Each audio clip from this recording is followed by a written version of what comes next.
Kini kita akan lihat bersama data terbaru wabah kasus virus corona dunia berdasarkan data yang dihimpun oleh worldometers.info hingga pukul 15 sore ini. Jumlah yang terkonfirmasi positif COVID-19 di seluruh dunia hampir menembus 12 juta kasus dengan jumlah korban meninggal dunia mencapai lebih dari 446 ribu jiwa. Sedangkan yang dinyatakan sembuh hampir menembus 7 juta jiwa. Sementara kita ke Amerika Serikat terlebih dahulu, di mana total kasus positif corona kini mencapai lebih dari 3 juta kasus dengan angka kematian lebih dari 133 ribu jiwa, sementara pasien yang sembuh lebih dari 1,3 juta jiwa. Kita ke Brasil, kasus COVID-19 tercatat ada lebih dari 1,6 juta jiwa dengan lebih dari 66 ribu orang meninggal dunia dan yang sembuh 1,1 juta jiwa. Sementara di India ada lebih dari 744 ribu orang dinyatakan positif COVID-19. Korban meninggal sebanyak 20 ribu jiwa, sementara pasien sembuh mencapai lebih dari 457 ribu orang. Ya, kita ke informasi selanjutnya. Imbas dari merebaknya wabah corona, pendapatan merek jeans kenamaan Levi Strauss & Company mengalami penurunan penjualan yang cukup signifikan hingga 62%.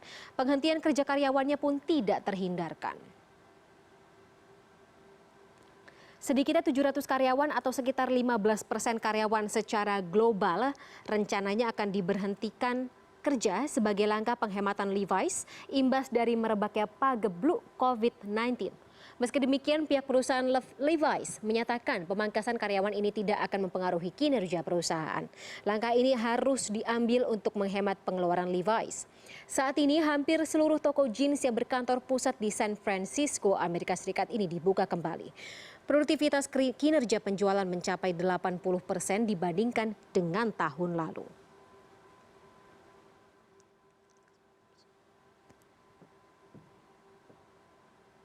Wali kota Atlanta, negara bagian Georgia, Amerika Serikat, Keisha Lance Bottoms, mengaku positif terinfeksi virus corona. Lance juga menyebut suaminya turut terpapar COVID-19. Pernyataan wali kota Atlanta ini disampaikan kepada media setempat Senin waktu Amerika.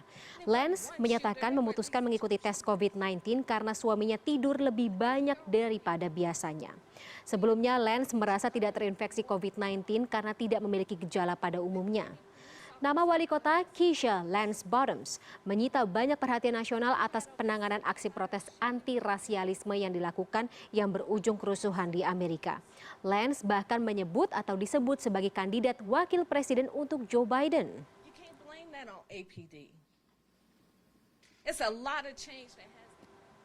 Jair